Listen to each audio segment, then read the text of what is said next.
వచ్చి నా హస్బెండ్తో ఉంటానికి తను ఎవరు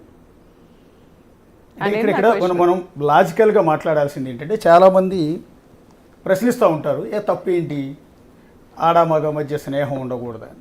ఎంత స్నేహం ఉన్నా ఒక అమ్మాయి అర్ధరాత్రి 1 o'clock అతను ఫ్లాట్కి వచ్చింది. అతను కూడా సింగిల్గా ఫ్లాట్లో ఉంటాడు. ఆ మహాతల్లి 1 గంటకు వచ్చి తెల్లారుజాము 4 గంటలకు వెళ్ళాల్సిన అవసరం ఏంటి అనేది ఇక్కడికి వచ్చింది. సో దీన్ని ఆడ మగ మధ్య స్నేహం అనుకోవాలా, అక్రమ సంబంధం అనుకోవాలా, ఇంకోటి అనుకోవాలా? సార్ వాళ్ళిద్దరు ఇంటిమేట్ వీడియోస్ కూడా ఉన్నాయి నా దగ్గర. కానీ నేను ఒక సంస్కారవంతమైన కుటుంబం నుంచి వచ్చాను. ఒక ఆడపిల్ల పెట్టడం నాకు ఇష్టం లేదు. ఇప్పుడు దాకా ఇవి కూడా నా దగ్గర లేవన్నారు సార్. ఇతనికి ఒక టీం ఉంది, ఈ యాంటీ హిందూ యాంటీ నేషనల్ టీంని పట్టుకుంటాడు ఇతను. వాళ్ళు ఏంటంటారంటే నాకు మెసేజ్ల్లో లేకపోతే ఫేక్ యూట్యూబర్స్కి డబ్బులు ఇచ్చి ఏం మాట్లాడిస్తారంటే నా దగ్గర ఎవిడెన్స్లు లేవంట.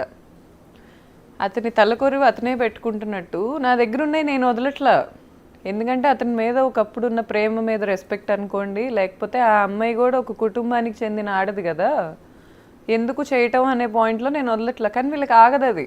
అంటే ఆ వీడియోస్ మీ దగ్గర ఎట్లా అంటే సార్ అది నా ఫ్లాట్ సార్, అక్కడ ఏమైనా చేసుకునే రైట్ నాకు ఉంది. నేను సీసీటీవీలు పెట్టుకుంటా, లేకపోతే నేను కెమెరాలు పెట్టుకుంటా. What ever. అంటే బెడ్రూమ్లో సీసీ కెమెరాలు పెట్టారా? I have full rights to put anything sir. I have full rights to put anything. మిమ్మల్ని దాన్ని ఏమంటారు పై క్రాస్ చేయటం లేదు. నేను అనేది ఏంటంటే మీ బెడ్రూమే కదా, నా బెడ్రూమే సార్. ఖాళీ చేసేసిన తర్వాత కావాలని ఇతని మీద అనుమానంతో కెమెరాలు పెట్టించారా లేకుంటే?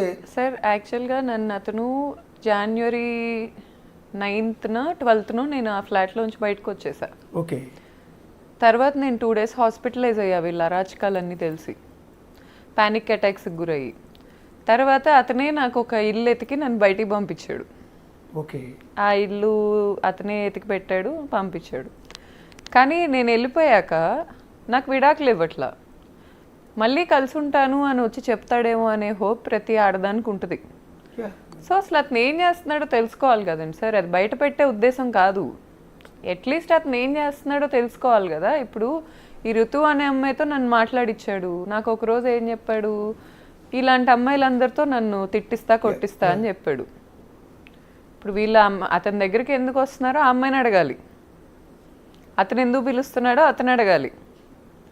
ఆ అమ్మాయి బాడీ లాంగ్వేజ్ మీరు చూస్తే ఇప్పుడు ఇచ్చిన కొన్ని వీడియోస్లో అమ్మాయి తాగలేదంటే ఎవరు నమ్మరు. పసిపిల్లలకు కూడా అర్థమవుతుంది వాళ్ళు ఎంత డ్రంక్ ఉన్నారో. మార్నింగ్ 4 o'clockకి ఆ ప్లే అవుతున్న visual, morning 4 o'clock Sunday 4:24 lift లో బయటికి వెళ్తున్న వీడియో. ఆఫ్టర్ పార్టీస్ అంటారు వాటిని. పార్టీ అయిపోయాక ఆఫ్టర్ పార్టీ తెచ్చుకుంటున్నాడు అమ్మాయిని ఇంటికి. ఓకే. ఇప్పుడు ఆ అమ్మాయి అంత ఓపెన్గా, సేమ్ కమ్యూనిటీ మనిషిని నేను, అమ్మాయిది కోనాపాలెం అంటున్నారు, మరి నిజమో కాదో, మా ఊరు దగ్గర ఒక ఊరు. ఎంత కాదనుకున్నా నేను ఒక ఇన్ఫ్లుయెన్సర్ని, నాకు ఎప్పటి నుంచో హైదరాబాద్లో సర్టెన్ కాంటాక్ట్స్ ఉన్నాయి. నా ఇంటికే అమ్మాయి అలా వచ్చిందంటే ఎంతమంది ఇళ్ళకి వెళ్తుంది అనుకోవాలి నేను ఈరోజు. ఆశ్చర్యం ఏంటంటే మీరు చెప్తుంది 2023లో కూడా వీళ్ళిద్దరి మధ్య రిలేషన్ ఉంది అనేది మీకు కొంత అనుమానం ఉంది. అనుమానం ఇద్దరి మధ్య డిస్కషన్ కూడా వచ్చింది. అనుమానం ఎప్పుడు లేదు అతని మీద, కానీ క్లారిటీ ఉంది. ఓకే. కానీ ఇంత వివాదం జరిగి గత ఆల్మోస్ట్ మీకు ఒక 2 నెలల నుంచి పోరాటం చేస్తున్నారు కదా మీరు. పోలీస్ స్టేషన్ చుట్టూ కావచ్చు, మీడియా చుట్టూ కావచ్చు, మీరు మానసికంగా నలిగిపోయి ఇబ్బందులు పడి. సో ఒక ఆడపిల్ల మెంటల్ పొజిషన్ ఏంటంటే మేము అర్థం చేసుకోగలం ఈ సిచ్యువేషన్. ఇంత జరిగిన తర్వాత కూడా ఆమె బిగ్ బాస్కి సెలెక్ట్ అయింది. బహుశా మీరు చెప్తున్న డేట్లో బిగ్ బాస్కి అప్పటికే ఇన్ఫార్మ్ చేశారు వాళ్ళు. బిఫోర్ 1 month నుంచే ప్రొసీజర్ స్టార్ట్ అవుతుంది. బిగ్ బాస్కి సెలెక్ట్ అయిన తర్వాత కూడా మీ భర్త ధర్మ మహేష్ ఉన్న ఫ్లాట్కి, అంటే మీ ఫ్లాట్కి అవి వెళ్ళింది. ఇది ఆశ్చర్యం. వెళ్ళింది సార్. అమ్మాయి తిరుపతి వెళ్ళింది కదండి సార్. తిరుపతి వెళ్ళి ఒకసారి నాకు యూట్యూబ్లోనే చూసాను నేను, తిరుపతి వెళ్ళింది. మరి ఆ టైంలో అబ్బాయి ఏ అమ్మాయిలతో తిరగలా, ఆ అమ్మాయి కోసం వెయిట్ చేస్తా కూర్చున్నాడు. మరి అమ్మాయి తిరిగి వస్తుందని, మరి దాని లవ్ ఏమనుకోవాలి సార్ నేను? అంటే ఇతను కూడా సిగ్గుండక్కర్లేదా? నా భార్య ఈరోజు నా మీద ఫైట్ చేస్తూ ఒక విధంగా అతను పరువు అంతా పోయింది. ఈరోజు సొసైటీలో తలెత్తుకునే పరిస్థితి కూడా లేదు. సో ఇంత డ్యామేజ్ అయిన తర్వాత కూడా దాన్ని చక్కదిద్దుకునే ప్రయత్నం చేస్తాను అలాంటి ఉంటే ఆ పొజిషన్లో. ఒకవేళ బిఫోర్ నేను తప్పు చేసినా కూడా ఆఫ్టర్ దట్ నా భార్య చేతిలోనే నా పరువు పోతే నేను దాన్ని సరిదిద్దుకోవటానికో లేకపోతే జీవితాన్ని చక్కదిద్దుకోవటానికో ప్రయత్నం చేస్తాను. కానీ ఈ విధంగా ఇంత ఇష్యూ జరుగుతున్నప్పుడు కూడా ఆమెని తన ఫ్లాట్కి పిలిపించుకున్నాడు అంటే అసలు నిజంగా ఆశ్చర్యంగా ఉంది ఇది చూడటానికి. నెక్స్ట్ బిగ్ బాస్ లాంటి అతిపెద్ద ప్లాట్ఫామ్కి సెలెక్ట్ అయిన అమ్మాయి ఇతని రూమ్లో ఏం పని అనేది. సార్ వేరే అమ్మాయిలతో కూడా వీళ్ళు ఈ బిగ్ బాస్ ఆర్టిస్టులు కొంతమందితో నా ఫ్రెండ్స్కి పబ్బుల్లో కనిపించారు. ఇల్యూజన్ అని ఓ పబ్ ఉంటుంది, లేకపోతే సర్టెన్ పబ్స్లో నాకు కనిపించారు. వీళ్ళందరూ పిల్లి కళ్ళు మూసుకొని పాలు తాగుతా నన్ను ఎవరు చూడట్లేదు అనుకుంటారు చూడండి సార్, ఆ కేటగిరీ వీళ్ళు. ఇప్పుడు ఓపెన్గా ఈ అమ్మాయి అర్ధరాత్రులు వెళ్ళిపోతే ఎవరికి కనపడదు, క్లోజ్డ్ డోర్స్ వెనుకున్నాను ఎవరికి కనపడదు అనుకుంటే ఎలా సార్? ఆ డోర్ ఎవరిది? నాది. ఆ ఇల్లు ఎవరిది? నాది. నా హస్బెండ్కి నాకు సంబంధం ఉన్నంత వరకు అతను ఎక్కడున్నా అక్కడ 50% రైట్ నాకు ఉంటుంది లీగల్గా. అమ్మాయి వెళ్ళి డోర్ వేసేసుకుంటే అది అమ్మాయిది అయిపోతుందా? ఇప్పుడు నాకు చాలామంది సార్ పాపం మీ ఆయనే చెడ్డవాడు, ఆ అమ్మాయి ఏం చేసింది, ఈ టైంలో ఎందుకు అన్నట్టు మాట్లాడారు.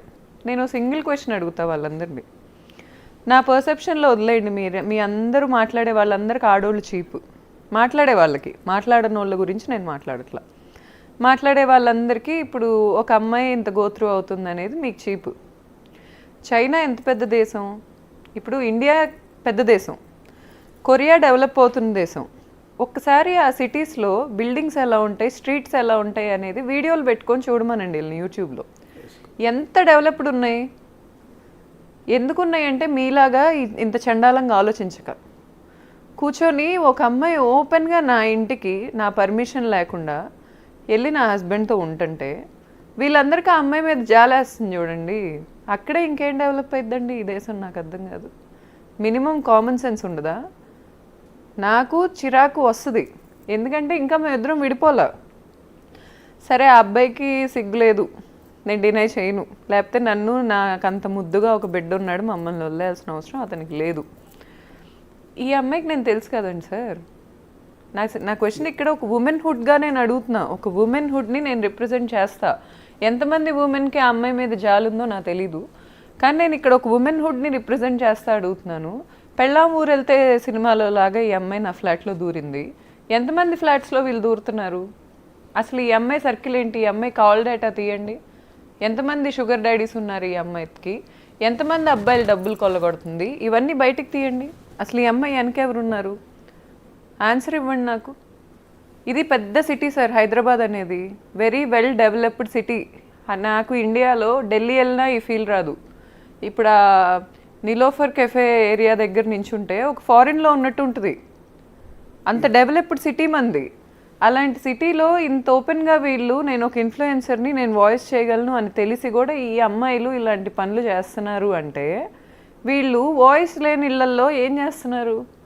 ఒక ఆడదానికి వాయిస్ లేదు అని తెలిస్తే వాళ్ళ మొగుళ్ళతో వీళ్ళు ఎన్నో రాజకాలు చేస్తున్నారు. వీళ్ళ ఫోన్ డేటాలు తీయండి, వీళ్ళ వాట్సాప్ చాట్లు తీయండి. ఏం పని సార్ వీళ్ళకి? అంటే the biggest platform Bigg Boss అండి, హైయెస్ట్ వ్యూయర్షిప్ ఉన్న ప్లాట్ఫామ్ కూడా అది. అలాంటి ప్లాట్ఫామ్కి ఆమెను సెలెక్ట్ చేశారు. బేసిక్గా కాంట్రవర్సీతోనే సెలెక్ట్ చేశారు ఎక్కువ. ఎందుకంటే సోషల్ మీడియా ఆమె చేసే వీడియోస్ చూసి అయితే బిగ్ బాస్కి ఎంపిక చేయలే. ఆమె మీద వచ్చిన కాంట్రవర్సీతోనే ఆమెను సెలెక్ట్ చేశారు. ఇప్పుడు ఆవిడ 2 వారాలు దాటి 3వ వారం బిగ్ బాస్లో ఉంది. ఆమెను కొంతమంది ఆదరించేవాళ్ళు కూడా ఉన్నారు, ఆవిడ కొంతమంది ఫ్యాన్స్ ఉన్నారు. ఫ్యాన్స్ ఓట్లే బట్టే కదా ఇన్ని వారాలు. వాళ్ళందరికీ మీరు ఏమైనా చెప్పదలుచుకున్నారా?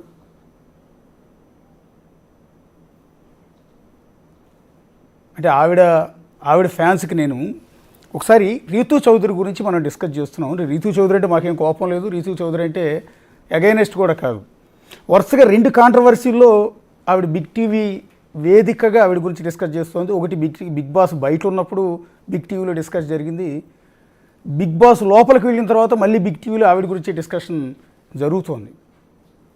ఒకసారి ఇష్యూ జరిగినప్పుడు అది మేమే రైజ్ చేసాం. అతిపెద్ద కుంభకోణంలో ఫస్ట్ టైం రీతూ చౌదరి అనే ఒక సోషల్ మీడియా ఇన్ఫ్లుయెన్సర్, బహుశా జబర్దస్త్లో చిన్న క్యారెక్టర్లు చేస్తుంటారు తప్ప పెద్ద పాపులర్ కూడా కాదు, పెద్దగా తెలిసింది కూడా కాదు. కానీ ఒక రాజకీయ పార్టీతో ముడిపడి ఉన్న కొన్ని 100 కోట్ల భూ స్కామ్లో ఆవిడ పేరు బయటకు వచ్చినప్పుడు డిస్కషన్ చేస్తే నా పాపం ఏమి లేదు, నాకు సంబంధం లేదు, నేను ఆ శ్రీకాంత్ విడిపోయాను అంటూ ఎవడో చెప్పుకునే ప్రయత్నం చేసింది.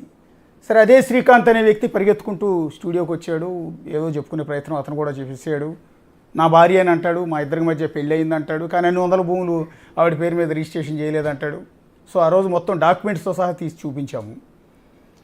సో ఇప్పుడు బిగ్ బాస్ లాంటి ప్లాట్ఫామ్ మీదకి వెళ్ళి ప్రస్తుతం ఒక రియాలిటీ షోలో పార్టిసిపేట్ చేస్తున్న రీతు చౌదరి అదే బిగ్ బాస్కి వెళ్ళే ముందు మన స్టూడియోలో ఉన్న గౌతమి చౌదరి గారి సొంత ఫ్లాట్కి ఆమె భర్త ఉన్న గదిలోకి వెళ్ళి కొన్ని రోజుల పాటు సీసీ ఫుటేజ్లో దొరికిపోయారు అడ్డంగా.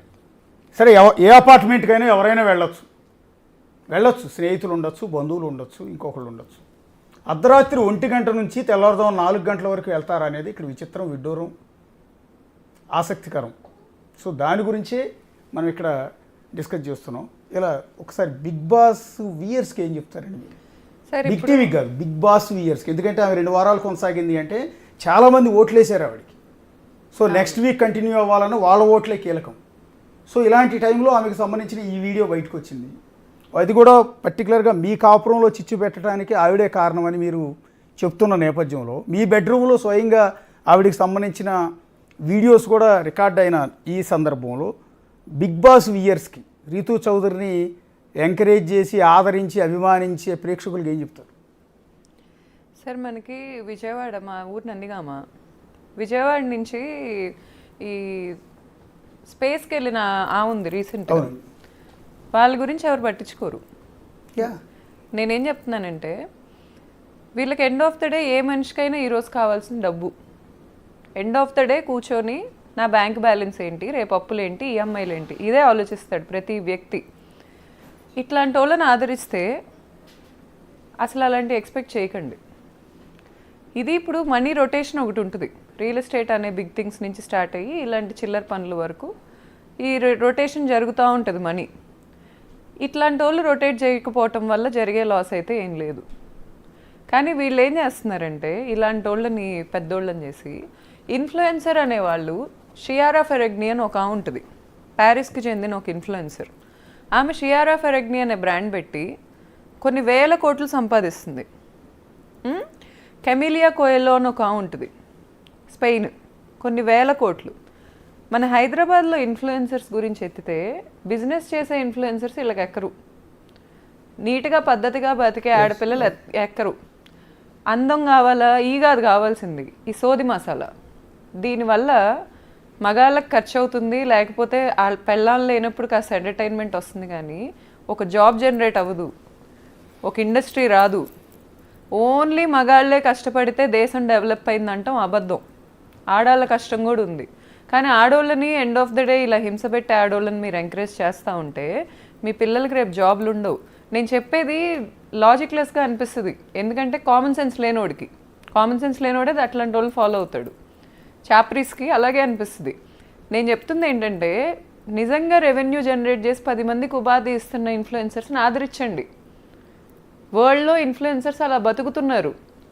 ఈరోజు కూర్చొని ఇదే డ్యాన్స్ వేస్తేనో లేకపోతే ఇదేస్తేనో కాదు, ప్రొడక్ట్స్ పెడుతున్నారు, సర్వీసెస్ పెడుతున్నారు, మార్కెటింగ్ చేసుకుంటున్నారు, వరల్డ్కి రీచ్ అవుతున్నారు.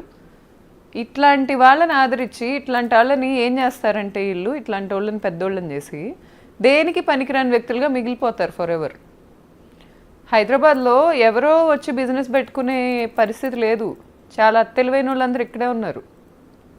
ఇలాంటి వాళ్ళు ఈ పక్కన ఇళ్ళల్లో కాపురాల్లో పెట్టే ఇంట్రెస్ట్ కనుక ఏమన్నా బిజినెస్ మీద పెడితే చాలా బాగుపడతారు.